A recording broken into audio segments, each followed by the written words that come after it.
jour, une mère interroge son enfant d'un air un peu sérieux. « Quelle partie de ton corps est la plus importante selon toi ?» Le môme la fixe, l'air aussi perdu qu'une chaussette célibataire. Elle persiste. « Alors, laquelle des parties de cette boule de viande te semble être indispensable ?» Le rejeton se gratte la tête, tentant de deviner la réponse sans être sûr de ne pas se taper la honte. Se lance une première fois et lâche innocemment. « Mes oreilles, maman !» La génitrice lui répond avec un petit sourire. « C'est pas mal, sauf que beaucoup sont sourds, mon garçon. Mais bon, continue à méditer dessus.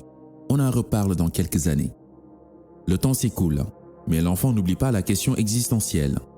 Un jour, pris dans un élan d'assurance, il déclare avec fierté. « Je sais, maman, ce sont les yeux, n'est-ce pas ?» Elle le fixe avec tendresse. « Ah, fiston, beaucoup sont aveugles et vivent avec. Mais continue de chercher. Ne lâche pas la réflexion, champion, ok ?» Intrigué, l'enfant poursuit quand même son exploration anatomique. À chaque réponse, la mère délivre le même verdict.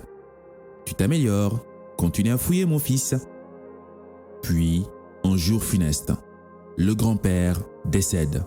La famille entière était bouleversée. Tout le monde en pleure. L'enfant était inconsolable. Il aimait vraiment son grand-père. Un moment, pendant que tout le monde se réunissait autour du défunt pour l'ultime adieu, la mère serre l'enfant très fort dans ses épaules, tentant ainsi de le réconforter.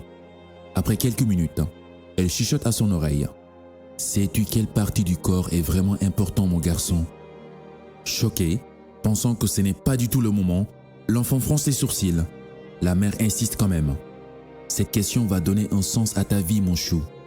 Jusqu'ici, à chaque partie que tu me proposais, je te montrais qu'il y avait plus essentiel. Mais aujourd'hui, c'est l'heure de percer le mystère. C'est le moment ou jamais. » Les deux mains posées sur les épaules de son fils, elle le fixe avec un regard que seule une mère peut faire. Des larmes coulaient encore de ses yeux, rouges de chagrin, quand elle enchaîne. « Mon petit gars, la partie la plus importante de ton corps, c'est ton épaule. » « Quoi ?» Perplexe, le gamin demande. « Parce qu'elle soutient ma tête, c'est ça ?»« Beaucoup plus que ça, mon chéri, » répond-elle. « Elle peut soutenir la tête d'un ami, d'un proche, d'un être cher, dans le chagrin, la douleur, les difficultés, comme on le fait tous en ce moment. Parce que tout le monde aura besoin, un jour ou l'autre, d'une épaule sur laquelle se reposer, le temps de reprendre des forces, se relever et avancer.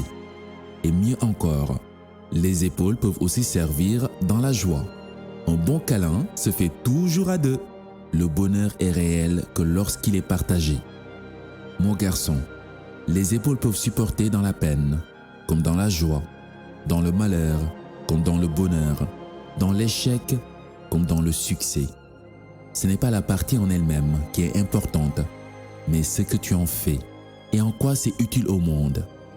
Donc voilà, maintenant tu sais, la partie la plus importante de notre corps n'est pas vraiment pour nous, mais pour les autres. Un jour, un peu comme papy, on sera plus de ce monde, mon chéri, et notre corps entier ne vaudra plus grand-chose.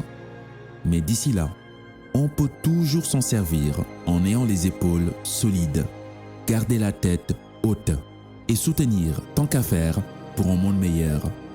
Parce qu'au final, notre existence est justifiée qu'en étant utile aux autres. Alors souviens-toi, les gens oublieront ce que tu dis, ils oublieront ce que tu fais, mais ils n'oublieront jamais ce que tu leur fais ressentir.